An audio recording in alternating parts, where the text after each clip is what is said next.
Listo, entonces, la clase pasada vimos lo último del temario, que fue el módulo 7, que era taxonomía y biodiversidad. Se vieron los temas de clasificación biológica, los reinos de Eucaria y la biodiversidad colombiana. Para esta clase se dejó la siguiente tarea. Una tarea de 10 preguntas. Vamos a iniciar con la resolución de esas preguntas antes de hacer el repaso general. Entonces, 1. Un bosque talado se recupera. Primero crecen hierbas, luego arbustos y finalmente árboles.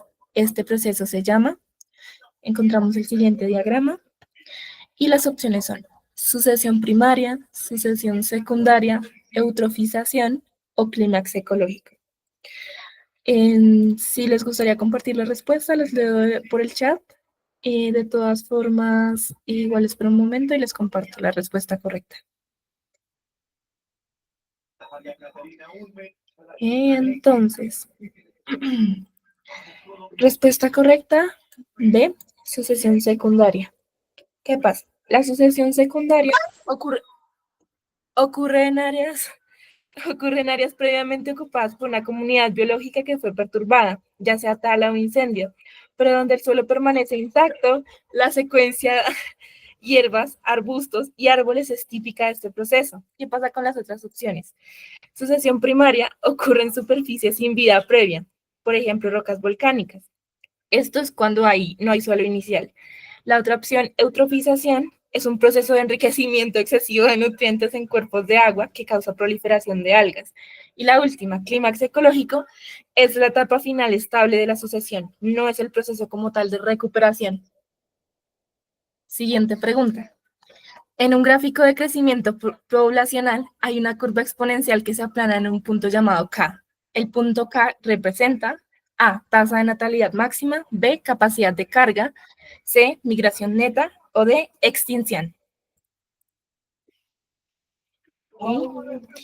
En este caso, la respuesta correcta es B, capacidad de carga. En una gráfica se va a representar por la letra K la capacidad de carga. K representa, como le dije, la capacidad de carga. Esto significa el número máximo de individuos que un ecosistema puede sostener a largo plazo sin degradarse. La curva se va aplanando al alcanzar este límite. ¿Qué pasa con las otras opciones?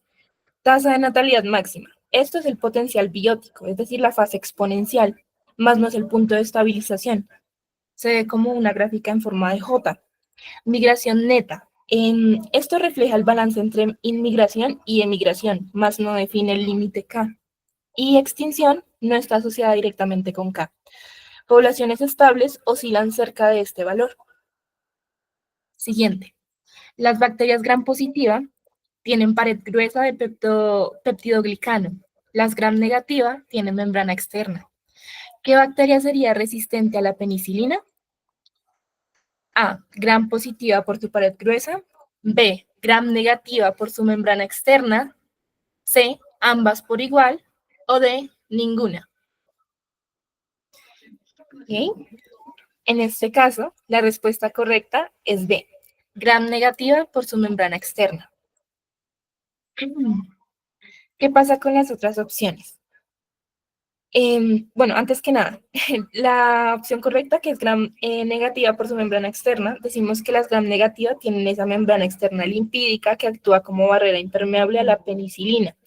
Y pues la penicilina se encarga de atacar directamente los peptidoglicanos y ellas no tienen ese tipo de barrera. Las gram positivas vienen a ser sensibles porque su gruesa capa de peptidoglicano es accesible al antibiótico. Las otras opciones.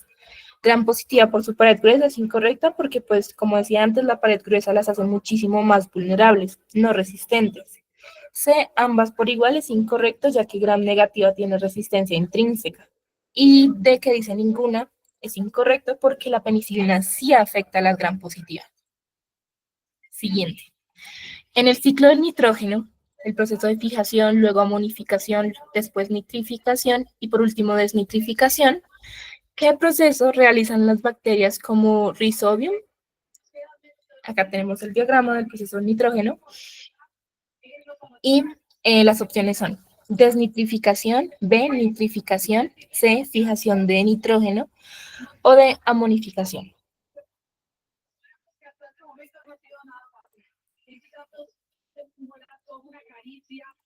¿Okay? En este caso, la respuesta correcta es C, fijación de nitrógeno. ¿Qué pasa? Rhizobium es una bacteria simbiótica que convierte el nitrógeno atmosférico en amonio, es decir, NH4. Esto lo hacen los nódulos de las raíces leguminosas, más o menos por acá. Acá en el proceso de fijación, acá están las bacterias que nitrifican. Las otras opciones. Desnitrificación es incorrecta porque convertir nitratos, que son NO3 en nitrógeno gas, la desnitrificación se encarga de convertir los nitratos, es decir, el NO3 en nitrógeno gaseoso, y de eso se encargan las pseudomonas. La nitrificación es cuando se oxida el amonio, es decir, el NH4 a nitritos en NO2. Y luego estos nitritos pasan a ser nitratos, es decir, NO3. De esto se encargan las nitrosomonas. Y amonificación significa degradar materia orgánica nitrógena en amonio. Y de esto se encargan los hongos. Y pues nos preguntaban por el rol del Rhizobium. Siguiente. Analice las siguientes afirmaciones sobre ecosistemas y responda si ambas son verdaderas, si solo una es verdadera, si solo la dos es verdadera o si ambas son falsas. Entonces, afirmación 1, los arrecifes de coral son biomas acuáticos de alta biodiversidad.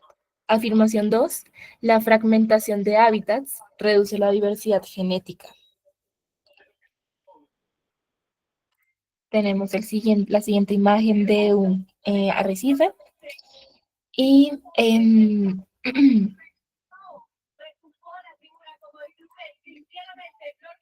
okay, en este caso la respuesta correcta no es la B, sino que sería la A. Igual, gracias por la participación. ¿Qué pasa? Afirmación 1, que dice, los arrecifes de coral son biomas acuáticos de alta biodiversidad. Esto es correcto, los arrecifes de coral son biomas marinos con la mayor biodiversidad por unidad de área. Y la afirmación 2, la fragmentación de hábitats reduce la diversidad genética. Nuevamente es cierto. La fragmentación de hábitats, por ejemplo, ya sea por divisiones naturales o artificiales, como lo son las carreteras, aísla las poblaciones y esto reduce el flujo génico y la diversidad genética. Por ende, las otras opciones, la B, la C y la D, serían incorrectas. Siguiente. En un árbol filogenético con ramas, vienen peces, anfibios, reptiles y luego aves y mamíferos. ¿Qué nodo representa el ancestro común de aves y mamíferos? Tenemos el siguiente diagrama. Y las opciones son A, nodo entre reptiles y aves, B, nodo entre anfibios y reptiles, C, nodo entre peces y anfibios, o D, nodo entre aves y mamíferos.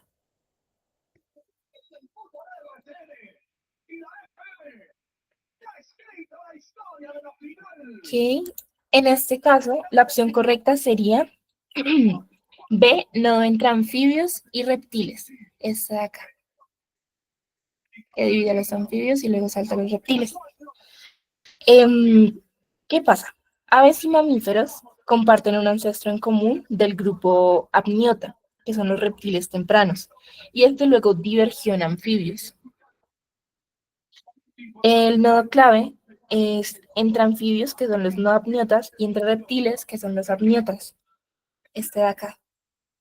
Y acá lo dice, cáscaras de huevo, y el huevo apniótico. En las opciones incorrectas, por ejemplo, nodo entre reptiles y aves representa solo el ancestro de aves más no de mamíferos. El nodo entre peces y anfibios representa el ancestro de tetrápodos, que no es específico en aves o mamíferos. Y el nodo entre aves y mamíferos no existe, ambos grupos divergieron hace alrededor de 300 millones de años. Siguiente.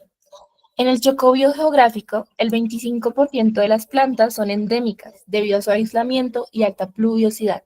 Este dato refleja A, baja biodiversidad, B, especiación alopátrica, C, sucesión ecológica o D, eutrofización.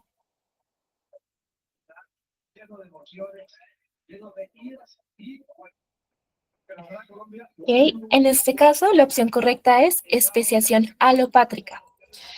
Em, el aislamiento geográfico, ya sea por montañas o ríos del Chocó, promueve la especiación alopátrica, lo cual genera especies únicas, es decir, endémicas. En la especiación del tipo alopátrica, la más común, la que encuentran, son de los pichones de los Galápagos en la investigación de Darwin, que fueron separados por fuentes hídricas y los pichones empezaron a diferenciarse. Ya cuando vean especiación alopátrica, piensen en barreras geográficas. Siguiente. Analice la siguiente tabla comparativa de plantas y responda, ¿qué grupo produce frutos? Tenemos el grupo de briófitas, gimnospermas, angiospermas y las características de vasos, semillas y flores. Dice que las briófitas no tienen vasos, no tienen semillas y no tienen flores. Los gimnospermas sí tienen vasos, sí tienen semillas que están desnudas, es decir, no están recubiertas por un fruto, pero no tienen flores. Y los angiospermas tienen vasos, tienen semillas que están cubiertas por un fruto y tienen flores. Entonces, nos dice, ¿qué grupo produce frutos? Las opciones son briófitas, gimnospermas, angiospermas o ninguno.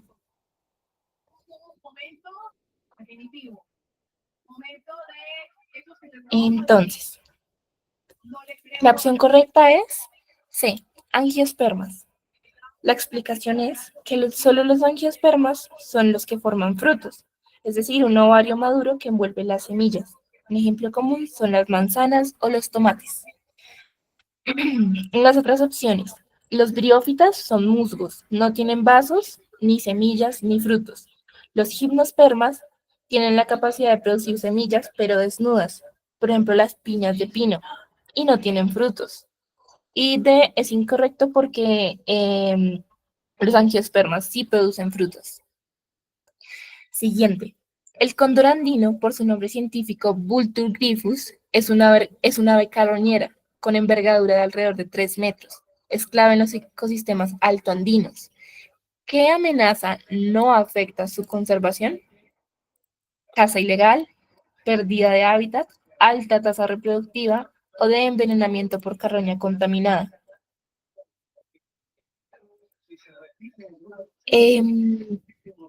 Esta parte de biología es taxonomía, Lore. Es taxonomía y biodiversidad, sobre todo biodiversidad colombiana. Igual, al finalizar como todo lo de la clase, les voy a compartir el temario para que puedan revisar todos los temas y hagan como refuerzo en lo que se sienten como flojitos. Entonces, la respuesta correcta de esta pregunta es C, alta tasa reproductiva. Los cóndores tienen baja tasa reproductiva. Tienen un huevo cada aproximadamente de 2 a 3 años. Eso sí sería una amenaza, pero pues nos pregunta por cuál no sería una amenaza. Y como la opción dice alta, sería falso. Por tanto, no es una amenaza real. Las otras opciones, caza ilegal, es la amenaza histórica por creencias naturales, perdón, por creencias culturales, pérdida de hábitat. eh, Normalmente ellos sufren de deforestación, ya que se reducen las zonas de anidación y alimentación. Y envenenamiento por carroña es cuando ellos consumen carroña con plomo o pesticidas, lo cual reduce pues la población. Última pregunta.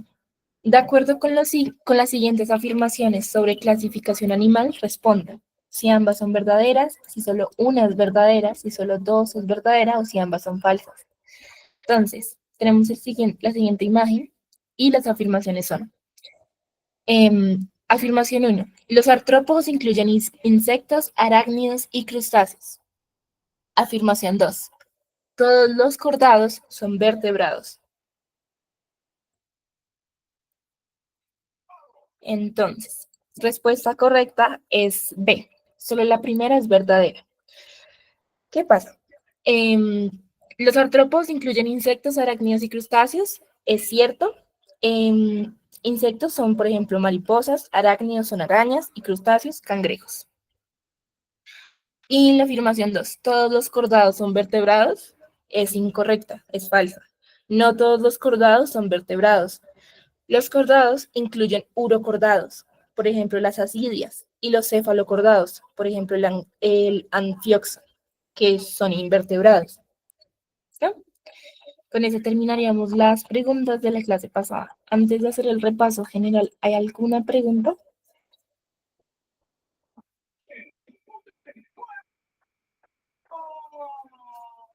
Ok, entonces voy a compartir un momentito la siguiente pantalla.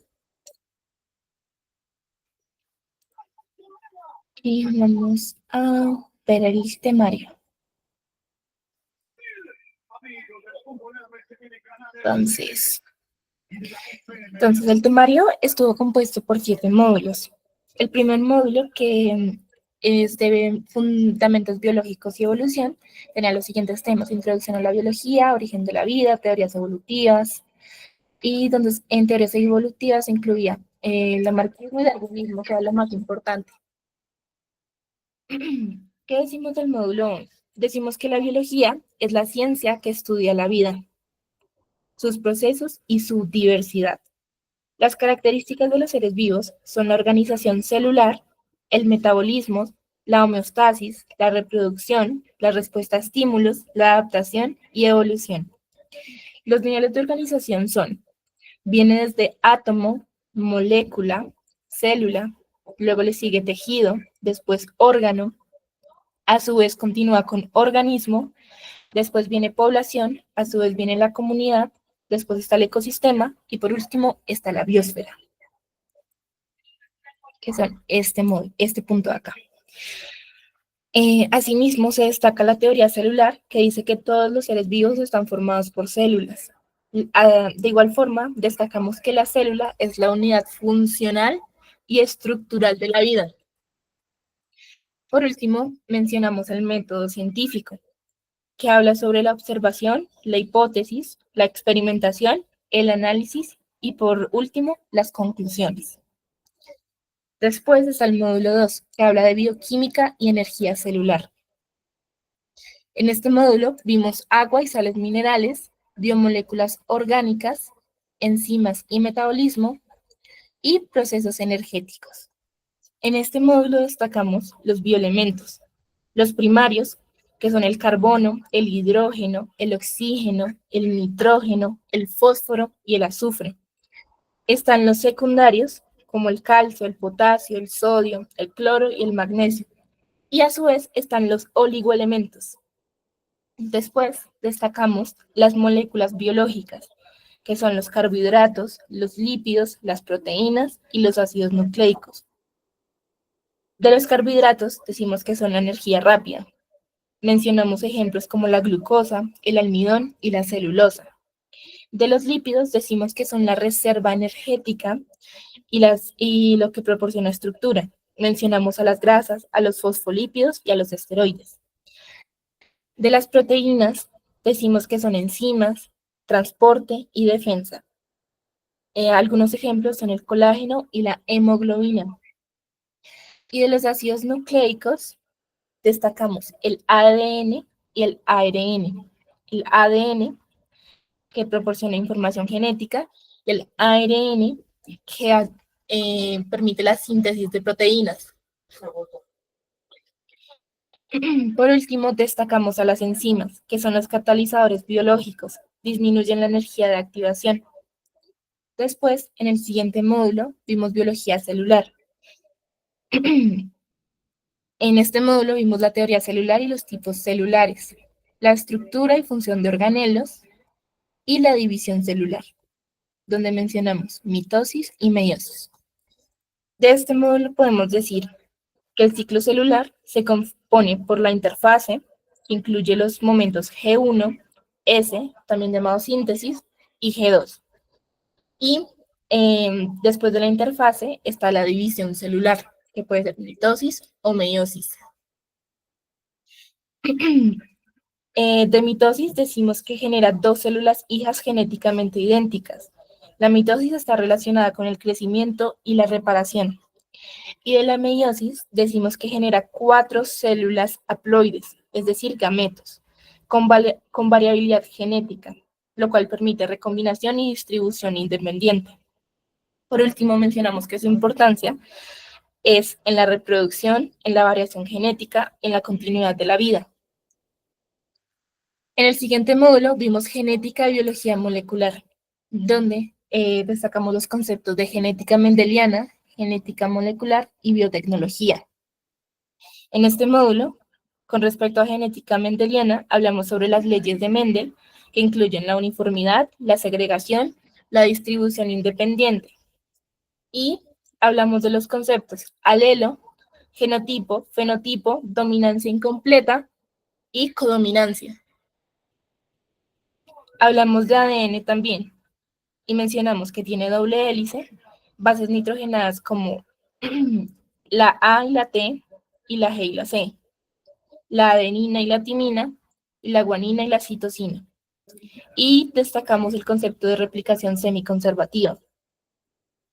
Asimismo, hablamos de ARN y síntesis de proteínas, donde hablamos del proceso de transcripción, donde el ADN pasaba a ser ARN, y hablamos del proceso de traducción, donde el ARN pasaba a ser proteína.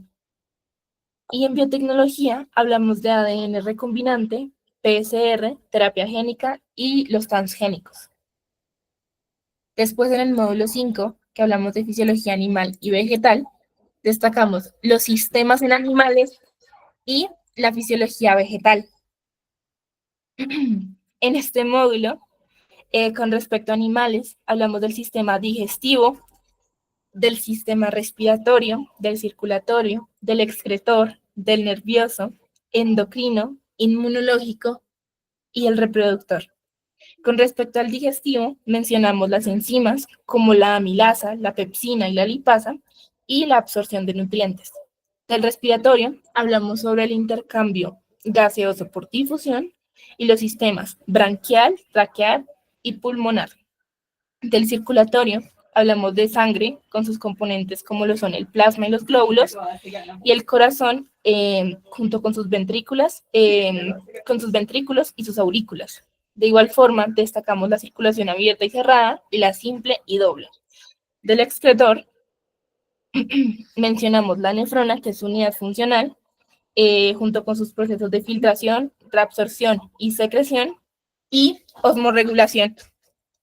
De igual forma, en el nervioso hablamos de la neurona, junto con su potencial de acción, y de la sinapsis y cómo intervenían los neurotransmisores. Del endocrino hablamos de hormonas, como eran la tiroxina, la insulina y la adrenalina. Del inmunológico hablamos de la inmunidad innata versus la adaptativa. La inmunidad innata, que es la con la que nacemos, mencionamos sus barreras y sus células. Y de la inmunidad adaptativa mencionamos a los linfocitos, que son sus células más importantes, y el papel de los anticuerpos. Después, con respecto a la fisiología vegetal, sobre las plantas, hablamos de los tejidos vegetales, el transporte, el crecimiento y la reproducción. Tejidos vegetales, por ejemplo, los meristemáticos, que ayudan en el crecimiento, los protectores, que involucran la epidermis, los fundamentales, por ejemplo, la parénquima, y los conductores, en este caso, el xilema y el floema. Con respecto a transporte, mencionamos al xilema y al floema. El xilema, que se encarga de la savia bruta y destaca la teoría de tensión-cohesión, y el floema, que se encarga de la savia elaborada, donde destaca el concepto de flujo por presión. De crecimiento mencionamos a las fitohormonas y los tropismos. Las fitohormonas, como lo son las auxinas, las giberelinas y las citoquininas, y los tropismos, el fototropismo y el geotropismo, que puede ser positivo o negativo en ambos casos. Y por último, reproducción, mencionamos la estructura de la flor, la polinización y la doble fecundación. Después, en el módulo 6, el penúltimo, hablamos de microbiología y ecología. Hablamos de microorganismos y de ecología. En microbiología hablamos de bacterias, de virus, y de hongos y de parásitos. En las bacterias mencionamos sus formas, por ejemplo, cocos y bacilos. Hablamos de tinción Gram, que puede ser positiva o negativa, y del tipo de reproducción, que puede ser por conjugación. De virus, hablamos de su estructura, que puede ser en cápside o en envoltura, de sus ciclos lítico y lisogénico. De hongos, hablamos de hifas, de las esporas y de sus asociaciones como micorrizas. De parásitos, hablamos de protozoos como el Plasmodium y el Trypanosoma. Asimismo, hablamos de los helmintos. Después, en ecología, mencionamos la dinámica de poblaciones, las comunidades, los ecosistemas, los biomas y el impacto humano. En la dinámica de poblaciones, hablamos sobre el crecimiento exponencial versus el logístico, las estrategias R versus K. En comunidades, hablamos de relaciones entre animales o entre organismos, que pueden ser de depredación, de mutualismo, de competencia, entre otros. De igual forma, destacamos el concepto de sucesión ecológica. Luego, en ecosistemas, hablamos del flujo de energía y la ley del 10%, así como las pirámides tróficas. Por su parte, también mencionamos los ciclos biogeoquímicos, donde intervienen el carbono, el nitrógeno y el fósforo. Hablamos también sobre biomas, destacamos los terrestres y los acuáticos. Los terrestres, como lo son la tundra, el desierto y la selva, y los acuáticos, como lo son los arrecifes y los estuarios.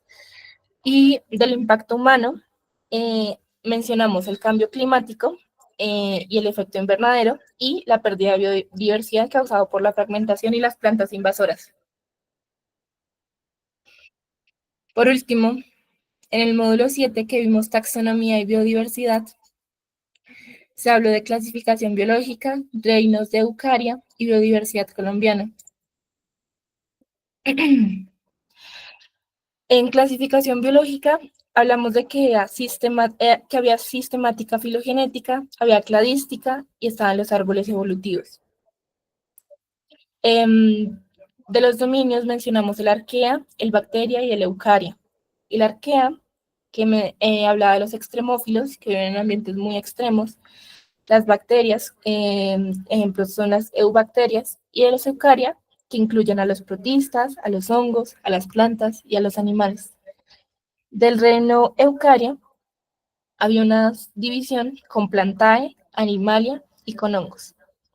En plantae se destacan los briofitas, los pteridofitas, los gimnospermas y los angiospermas. En animalia se destacan los invertebrados como los artrópodos, los moluscos, los nidarios, los cordados como peces, anfibios, reptiles, aves y mamíferos. Y de los hongos destacamos los ascomicota, los basidiomicota y los zigomicota.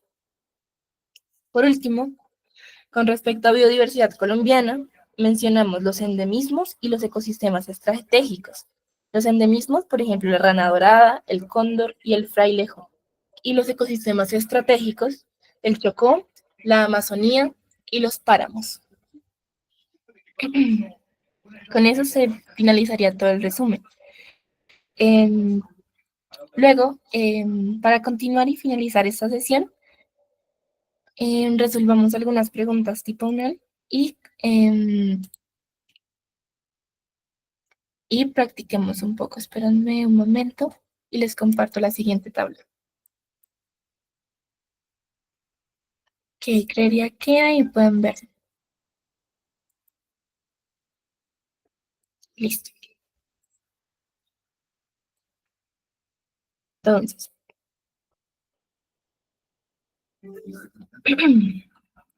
permítanme un momento y ya comenzamos.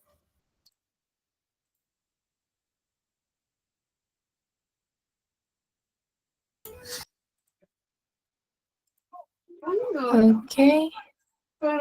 Entonces,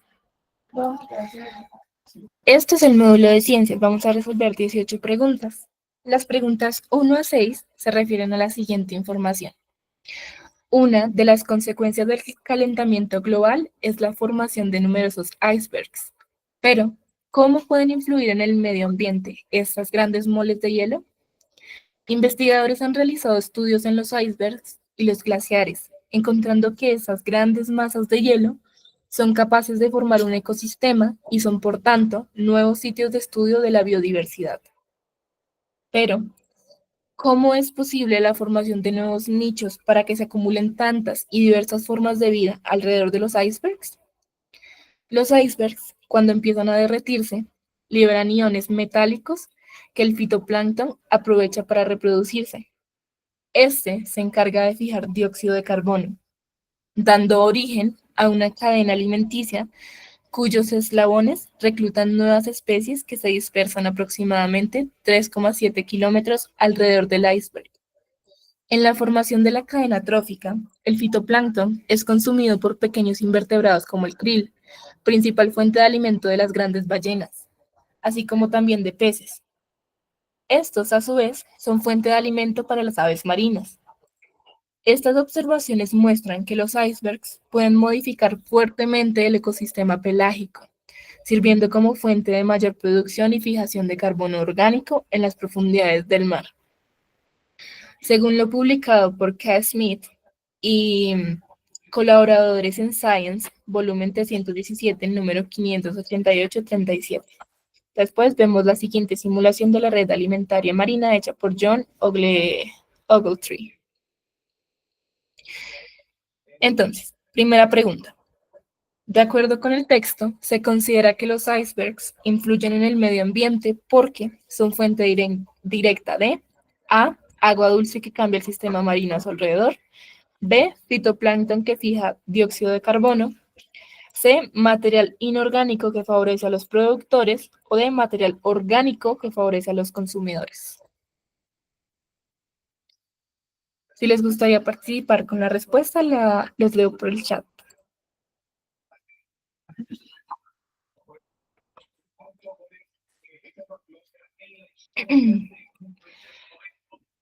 Entonces, la respuesta correcta de esta pregunta es C, material inorgánico que favorece a los productores. ¿Qué pasa? El texto indica claramente que los icebergs liberan iones metálicos al derretirse. Lo dice por aquí arribita, acá. Liberan iones metálicos. Estos iones metálicos se categorizan como material inorgánico y a su vez estos actúan como nutrientes para el fitoplancton, el cual es productor primario de esta cadena alimentaria. Entonces, material inorgánico que son los iones que favorecen a productores, es decir, fitoplancton. Decimos también que el fitoplancton no es liberado como tal por el iceberg. Por tanto, la opción B es incorrecta. Dice que al derretirse los icebergs liberan fitoplancton. De igual forma, decimos que aunque los icebergs son de agua dulce, el texto no enfatiza el cambio de salinidad como un factor ecológico clave. Por tanto, la A no es correcta. Y la opción D habla del material orgánico y los consumidores. Sin embargo, el iceberg no libera materia orgánica, solo iones inorgánicos, los cuales benefician a los productores, es decir, fitoplancton. Siguiente. El fitoplancton en la cadena trófica es un A, consumidor de primer grado, B, consumidor de segundo grado, C, necrófago o D, productor. En este caso, el fitoplancton se categoriza como productor. El fitoplancton se encarga de realizar fotosíntesis, es decir, transforma energía solar en materia orgánica. Por tanto, se convierte en un productor primario en la cadena trófica marina. Es la base energética sobre la cual se sostiene todo el ecosistema pelágico alrededor del iceberg. Un consumidor de primer grado, por ejemplo, sería el krill o el ostión, el cual se alimenta del fitoplancton. Un consumidor de segundo grado es el que se alimenta del primer consumidor, como lo es el pez que se come al krill. Y un necrófago consume materia orgánica en descomposición, es decir, es un carroñero, lo cual no aplicaría aquí. Siguiente. Se considera la cadena trófica como la relación alimentaria entre los A, ecosistemas y nichos, B, organismos y medio ambiente, C, organismos de un ecosistema, D, elementos bióticos y abióticos.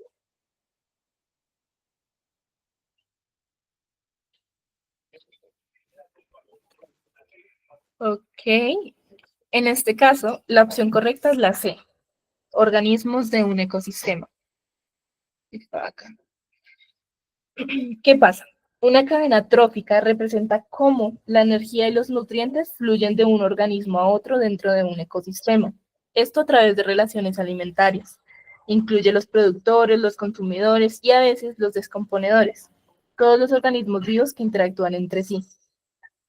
La A habla de ecosistemas y nichos. Estos son conceptos ecológicos distintos, pero no se refiere directamente a las relaciones alimentarias directamente. La B es muy amplia. Una cadena trófica como tal no describe la relación con todo el medio ambiente, sino específicamente entre organismos. Y la D mezcla elementos vivos, es decir, los bióticos, e inertes, es decir, abióticos. Pero la cadena trófica se centra directamente en los organismos bióticos. Siguiente. De las siguientes afirmaciones, 1. Los icebergs modifican el ecosistema pelágico porque aumentan la producción de carbono orgánico. 2. Los icebergs contienen fitoplancton que se encarga de capturar el dióxido de carbono. Se puede asegurar que A. 1 y 2 son verdaderas. B. Una es verdadera y 2 es falsa. C. 1 y 2 son falsas. O D. Una es falsa y 2 es verdadera.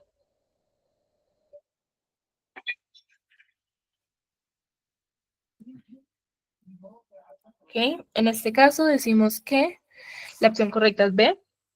Una es verdadera y 2 es falsa.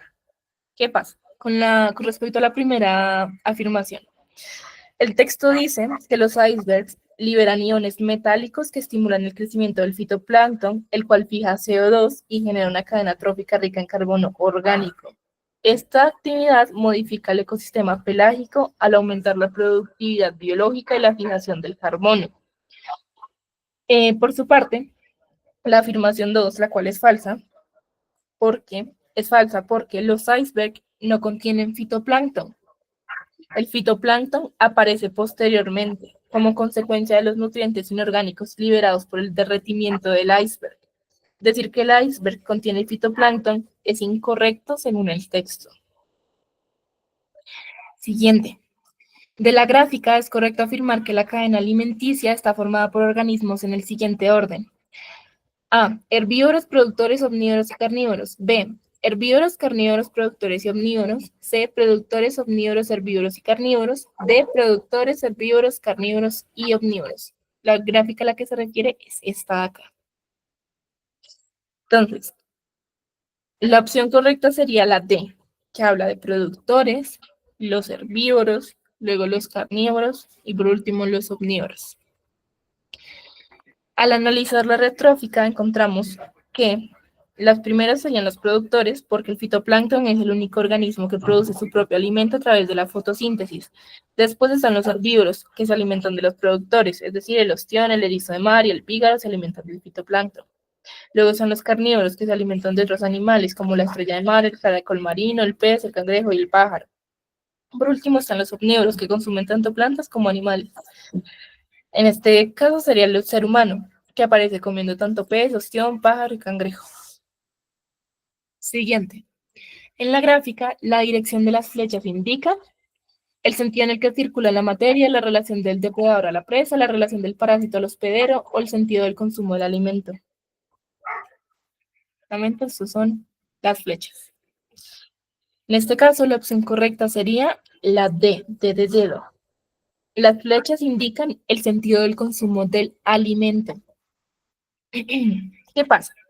En las cadenas y las redes tróficas, las flechas siempre apuntan desde el organismo que es comido hacia el que lo come.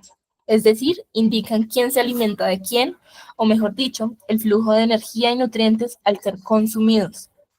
Por ejemplo, una flecha de fitoplancton a ostión significa que el ostión se alimenta del fitoplancton. Lo vemos acá, estos dos de acá. Entonces, ¿qué pasa con las otras opciones? A suena coherente.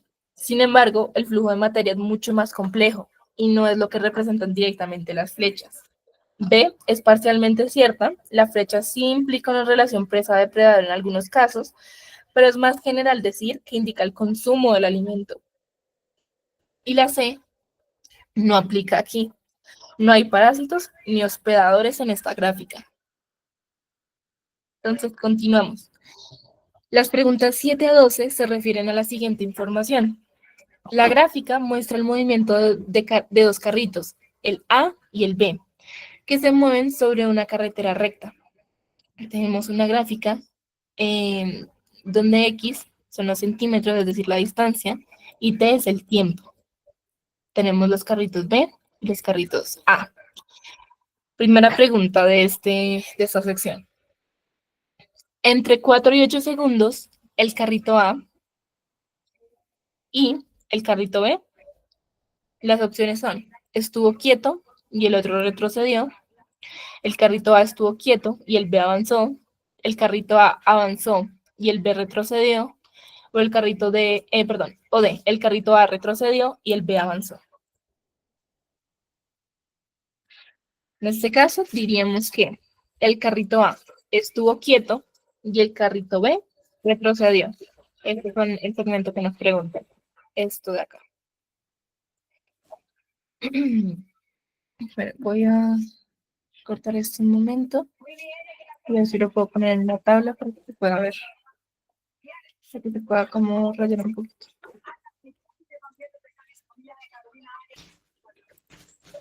Listo. Entonces, creía que ahí se puede ver, entonces nos preguntan directamente por esta sección. Esto de acá.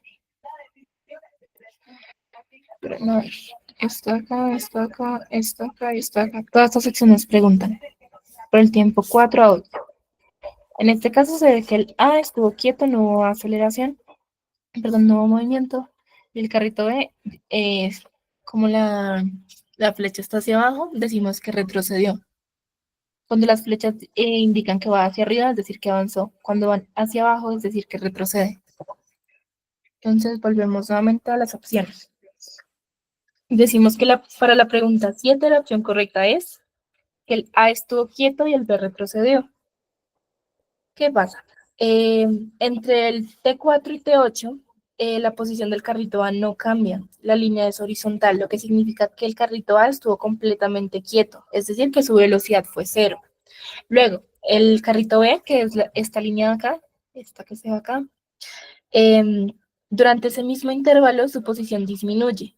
La pendiente es negativa, va hacia abajo, lo cual significa que se está alejando en sentido contrario al movimiento inicial, es decir, retrocede.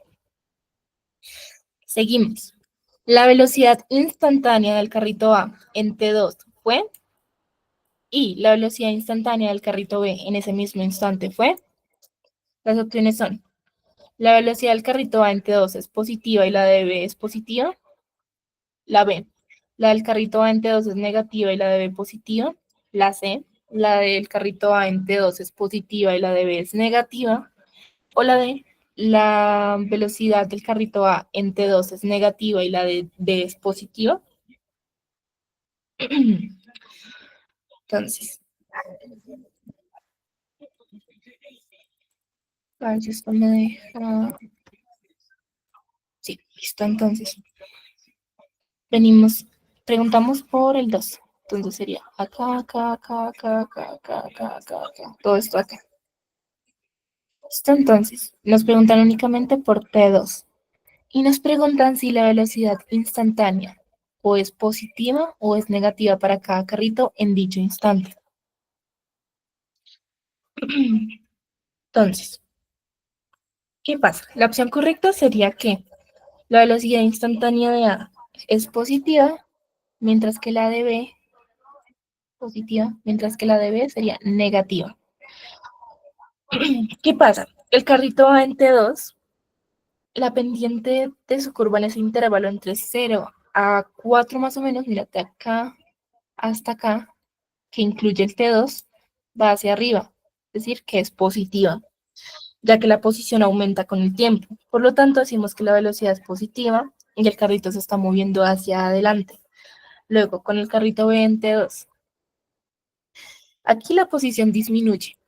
Todo esto está disminuyendo, es decir, que la pendiente es negativa. La posición disminuye a medida que pasa el tiempo, lo que indica que se está moviendo hacia atrás. O sea, en todo este tiempo de aquí para allá, él sigue descendiendo, es decir, sigue retrocediendo. Por tanto, la velocidad sería negativa. Es decir, que la opción correcta sería esta de acá, la C. Siguiente. Vamos con la 9. La velocidad media del carro A en el intervalo 0 a 12 está entre A, 0 y 0.5, 1 a 1.5, 1.5 a 2 o 0.5 a 1. Entonces, antes que nada, borro esto acá. A ver, esto acá y comparto nuevamente. Decimos que la velocidad media es igual a el desplazamiento, desplazamiento total sobre el tiempo total.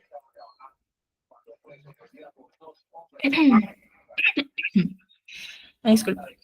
Entonces, nos preguntan por el carrito A. Los datos del carrito A que tenemos son que cuando t era 0, x era igual a 0 también, 0 centímetros. Y cuando t era igual a 12, x era igual a 10 centímetros. Entonces, el desplazamiento total serían 10 menos 0 sobre 10. Sobre 10, perdón, sobre 12 segundos. Sobre 12 segundos. Por tanto, esto acá lo bajamos un poquito. Y 10 pasaría 10 menos 0, 10 sobre 12. Esto da más o menos 0,8. Esto sería centímetros sobre segundos. Entonces buscamos un valor que esté en 0,8. Volvemos a las opciones. Y la opción correcta sería la opción D, que es entre 0.5 y 1, porque la velocidad media es 0.8 centímetros sobre segundo. Esta velocidad media se encuentra ante el rango propuesto por la opción D. Por ende, esta es la correcta. Seguimos. La ecuación que describe el movimiento del carrito B en función del tiempo es, entonces, x es igual a 2t sobre 3 menos 10. La B es 10t menos 12. La C es menos t sobre 3 más 10. Y la D es menos 2t sobre 3 más 10. Entonces, según la gráfica, el carrito parte de la posición en 10 centímetros cuando el tiempo es 0 y finaliza su posición en 2 centímetros cuando el tiempo es 2. Entonces, esperen, voy a borrar esto de acá y le comparto nuevamente. A ver.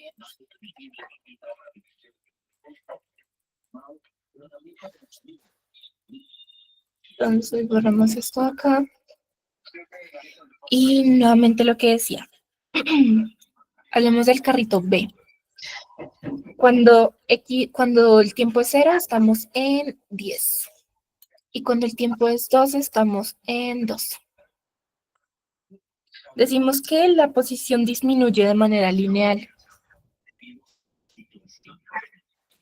lo cual indica que el movimiento es rectilíneo uniforme con velocidad constante. Y hay una pendiente negativa. Aquí calcularíamos la pendiente de esta manera. La fórmula de pendiente es x2 menos x1 sobre t2 menos t1. Esto sería igual a, estamos utilizando los valores de la gráfica, ¿ok? Entonces, 2 menos 10 y 12 menos 0. Esto sería igual a menos 8 menos 8 sobre 12. Y esto sería igual, si simplificamos, esto iría a ser 2 sobre 3. Es decir, que la pendiente es igual a menos 2 sobre 3. Y la ecuación de una recta, voy a ponerla con otro colorcito, decimos que la ecuación de una recta, o sea, x con respecto a t, esto sería igual a m sobre t más b. Si reemplazamos x con respecto a t, sería igual a, reemplazando m, menos 2 sobre 3, 2t más 10. Ve que es el punto donde corta, que es 10, está acá.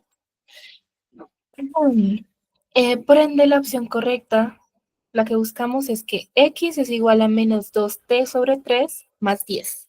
Volvemos a las opciones. Y la opción correcta sería la opción D. Está acá. Esta ecuación describe perfectamente el movimiento del carrito B desde el segundo 0 hasta el segundo 12, disminuyendo su posición con una velocidad constante. Seguimos. Entonces, denme un momentito. Y entonces, preguntan, del carrito A, se puede asegurar que en T4 su aceleración fue y en T8 su aceleración fue. Entonces dicen, con respecto al carrito A, la aceleración en T4 fue positiva y en T8 fue negativa. En T4 fue negativa y en T8 es 0. En T4 es negativa y en T8 es positiva. O en T4 es 0 y en T8 es positiva. Entonces, vamos de nuevo a la gráfica. Permítanme un momentito. Listo, entonces, nos preguntan ahora por el carrito A.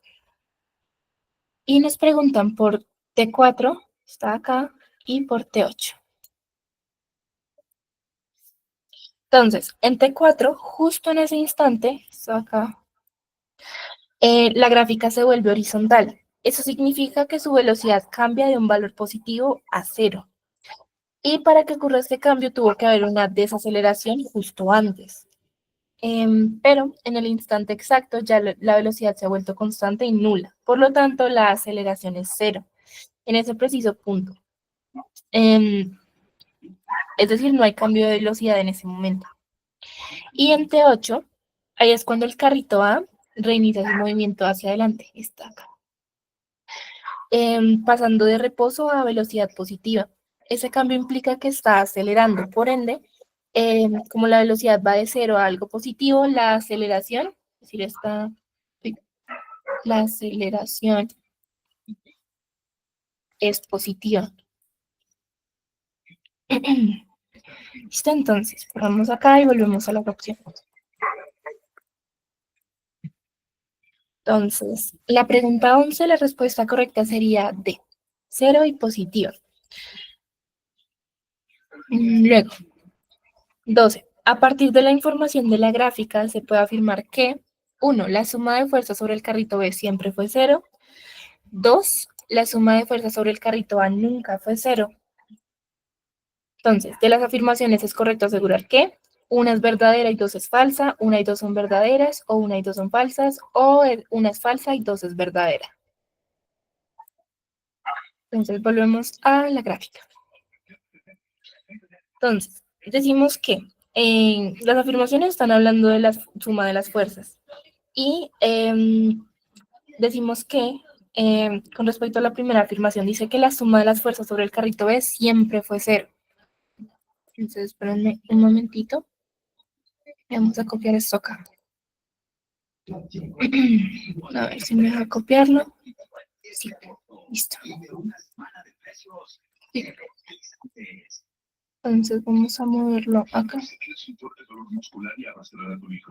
Listo, está la gráfica ahí y las afirmaciones son estas. Esperen a ver si me deja copiarla más pequeñita. Sí.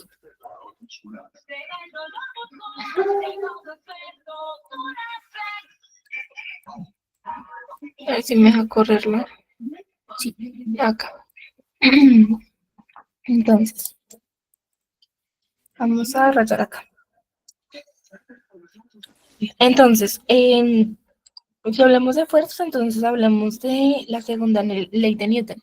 Nos dice que la sumatoria de fuerzas, fuerza que es un vector, es igual a la masa por la aceleración, que es otro vector.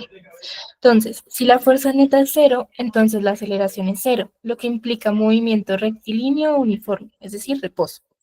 Pero el carrito no tiene siempre una velocidad constante. De T0 a T8 la pendiente es negativa constante, la velocidad negativa constante significa aceleración cero, es decir, fuerza neta cero. Y de T8 a T12 la pendiente de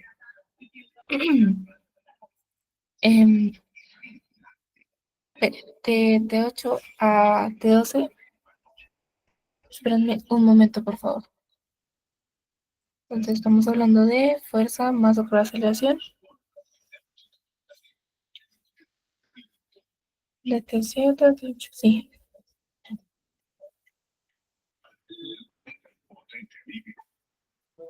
Y la fórmula del crédito siempre fue cero.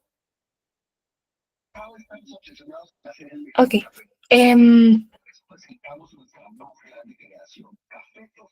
Esta sería cierta.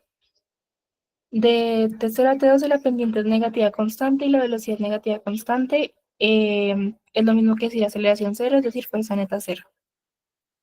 Y de la afirmación 2, la suma de las fuerzas sobre el carrito A nunca fue cero. Entonces están los tramos de T0 a T4, están los tramos de T4 a T8 y están los tramos de T8 a T12. De T0 a T4 la velocidad es constante, hay una aceleración cero y la fuerza neta cero, lo cual es incorrecto. De T4 a T8 el carrito está quieto, aquí no hay, allí, en todo esto no hay cambio de velocidad, la aceleración es cero, es decir, la fuerza neta es cero. De T8 a T12 hay una aceleración, está acá.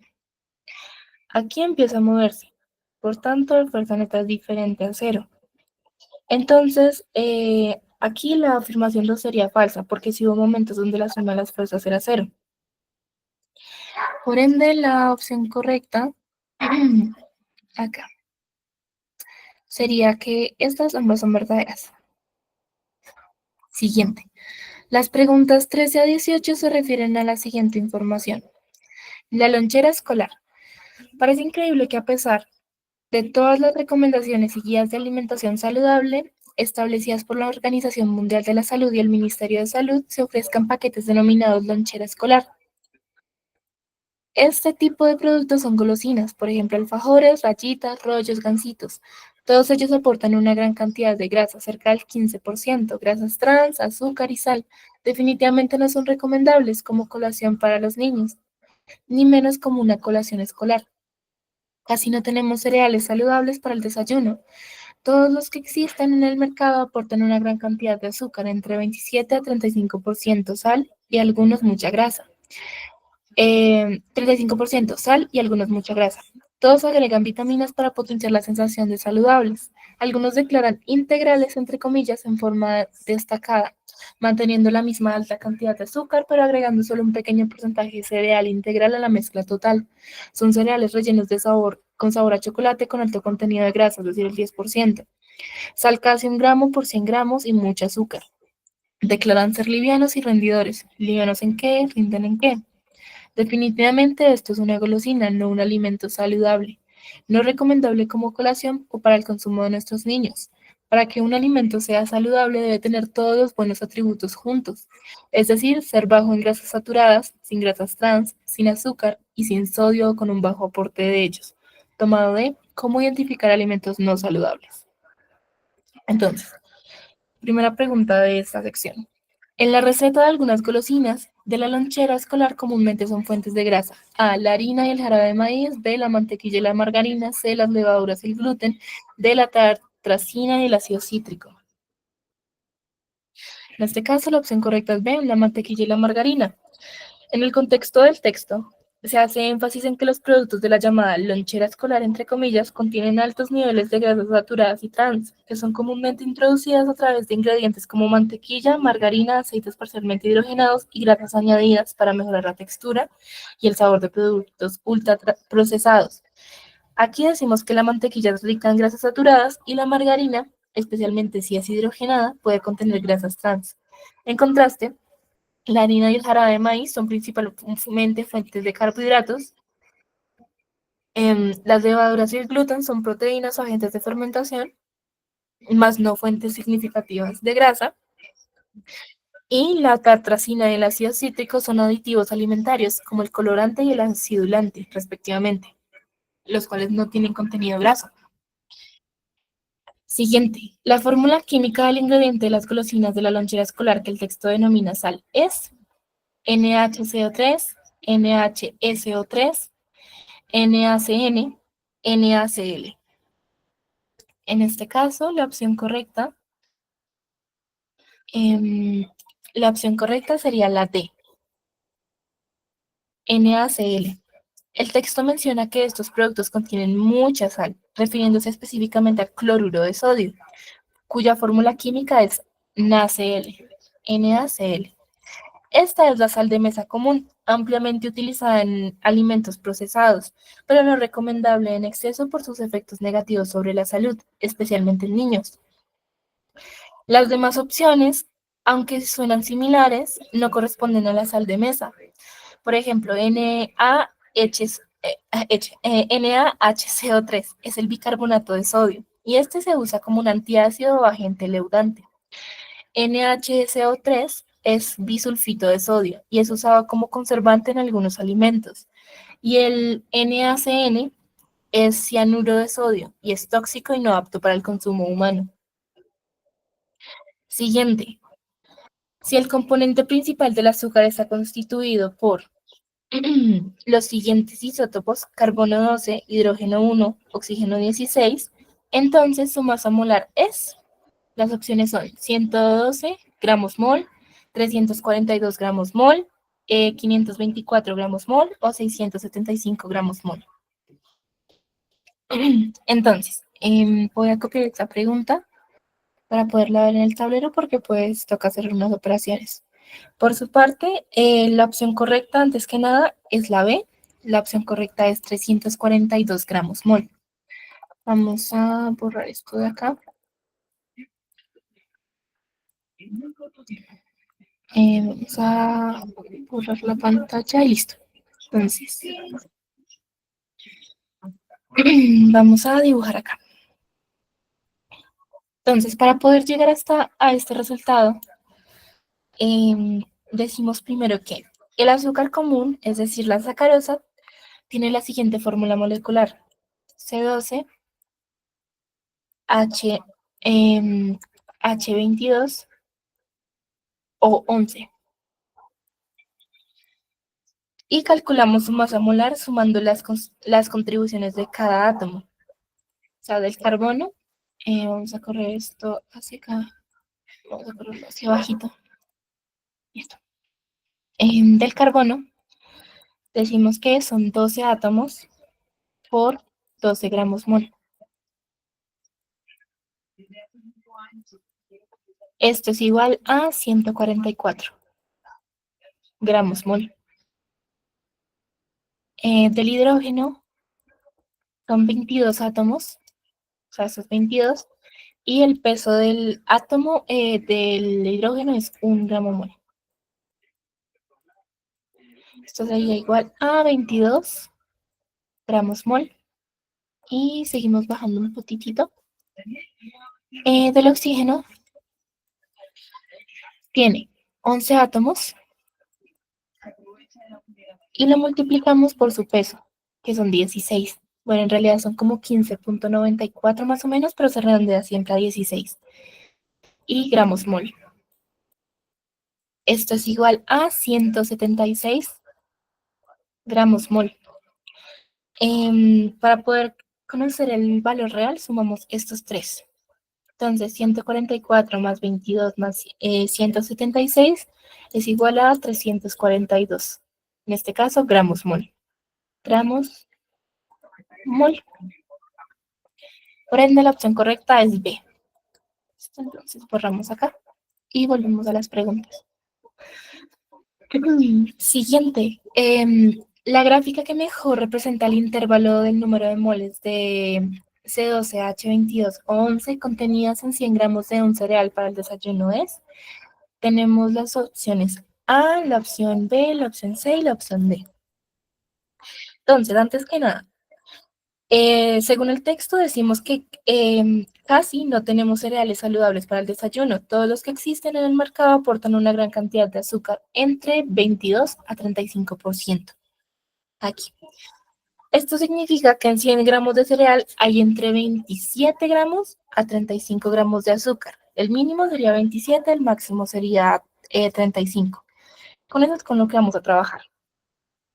Entonces, sabiendo que el componente principal del azúcar es la sacarosa es esta fórmula de acá, y su masa molar es de 342 gramos mol, vamos a calcular las moles de sacarosa para 27 gramos y 35 gramos. Entonces, vamos a la tabla. Entonces, vamos a trabajar con 27 para el valor más pequeño y con 35 para el valor más grande. Entonces, con 27 lo vamos a dividir sobre 342 para poder calcular las moles, y lo mismo lo vamos a dividir a este sobre 342 para poder calcular las moles. Esto, el primero sería igual a más o menos 0,0789 más o menos, que son moles, pero pues esto pasaría, esto se aproxima y esto pasa a ser a 0,08. Y para los moles en 35 gramos, esto sería más o menos 0,1023 mol. Pero pues, como hay un 0 acá, esto pasa a ser 0,1. Y los valores con los que al final, perdón, y los valores con los que al final trabajaríamos como tal serían estos de acá, estos dos, de 0,08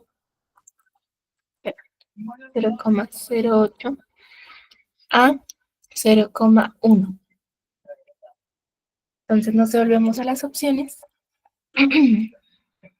y la opción A va de 0,05 a 0,07, lo cual no es lo que buscamos.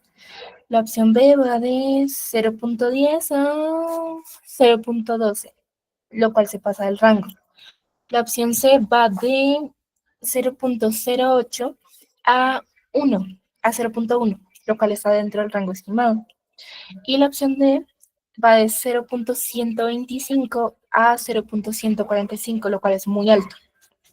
Por ende, la opción correcta sería la opción C, ya que es la única que representa correctamente el rango de moles de sacarosa en 100 gramos de cereal con un contenido de azúcar entre el 27 al 35%. Luego, para las últimas dos preguntas, si la masa molar media de la grasa es 15 veces la masa molar de la sal, decir moles de sal, masa molar de la sal, entonces la gráfica que mejor representa las moles de grasa en comparación con las moles de sal que hay en un kilogramo de cereal que contiene 1% de sal y 10% de grasa es. Entonces tenemos las siguientes opciones, la opción A, B, C y D. En la opción A dice que para las moles de grasa y las moles de sal ambas es el valor 1. En la opción B dice que las moles de grasa el valor sería 0,75, 60, sería más o menos 65. Ronda las moles de grasa 0,65 y las moles de sal el 1. La opción C, las moles de grasa sería 0,5, las moles de sal sería 1. Y en la opción D, las moles de grasa serían 0,25 y las moles de sal sería 1. Entonces, antes que nada, los datos y las relaciones clave, decimos que la masa total del cereal son 1000 gramos. La sal al 1% son 10 gramos, la grasa al 10% son 100 gramos y la masa molar de la grasa es 15 por los moles de sal. Entonces, vamos a poner esto en el tablero.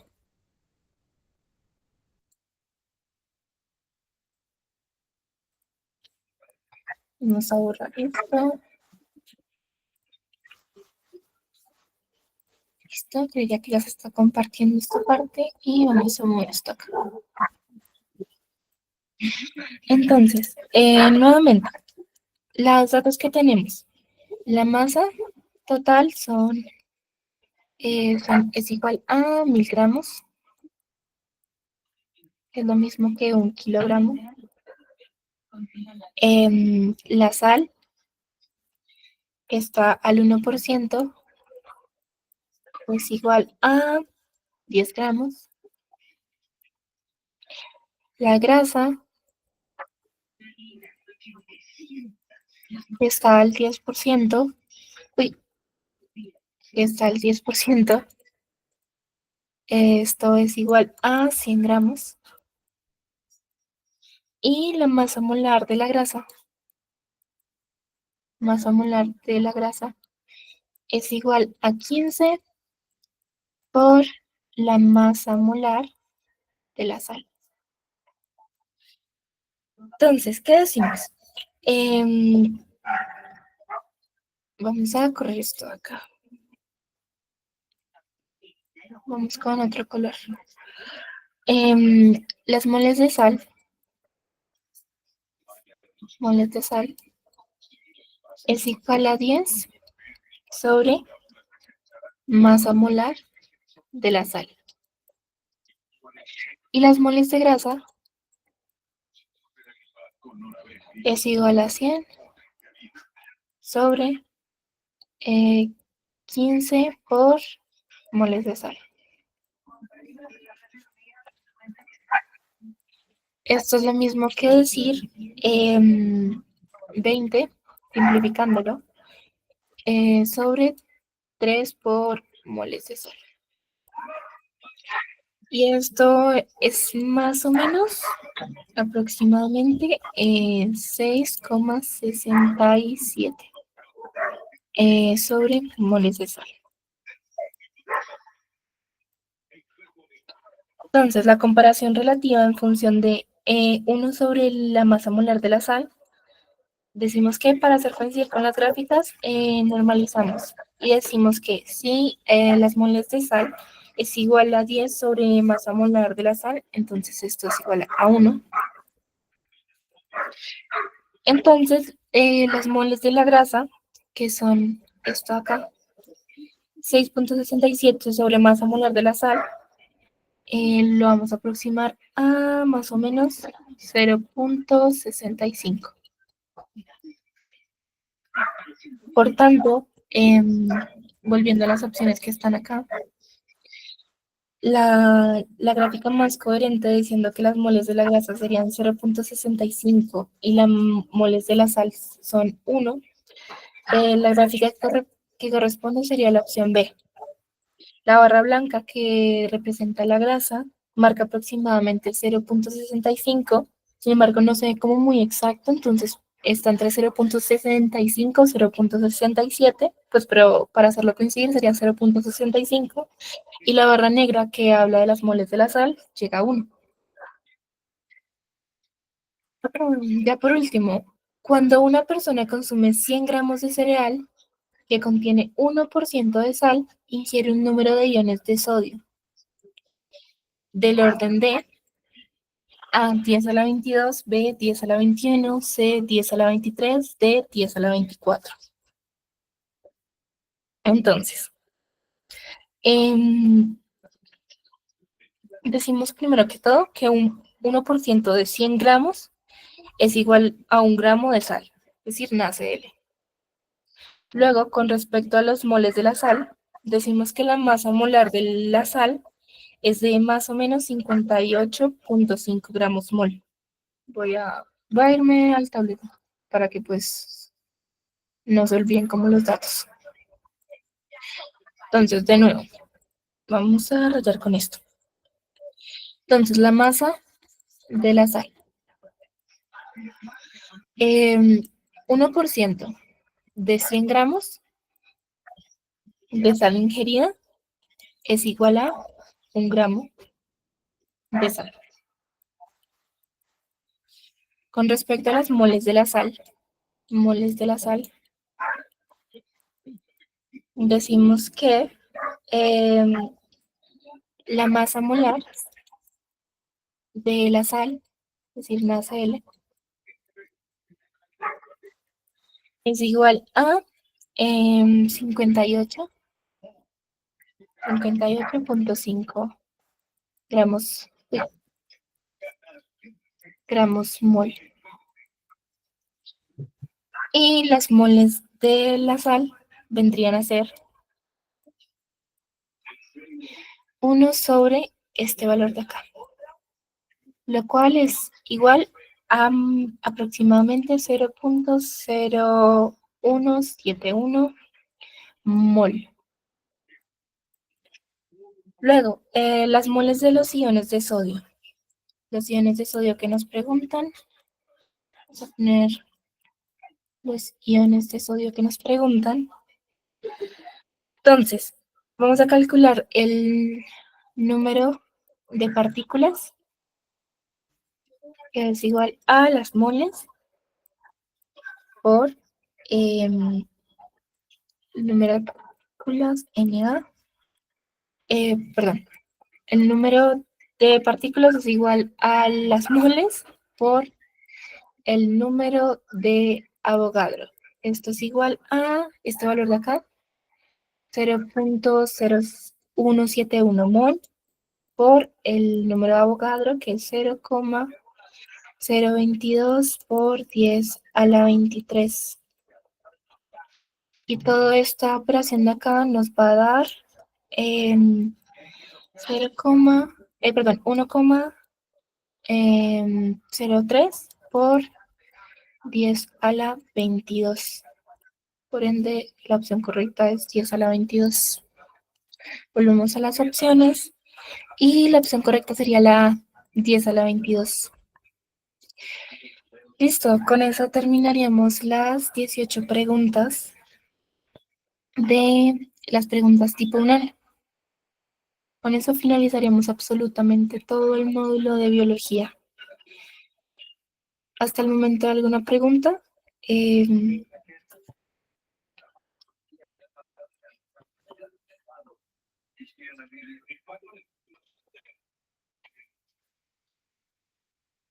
¿O tenemos todo claro?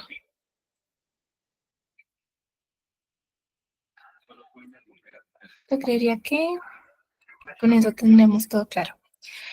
Va a compartirles nuevamente el temario.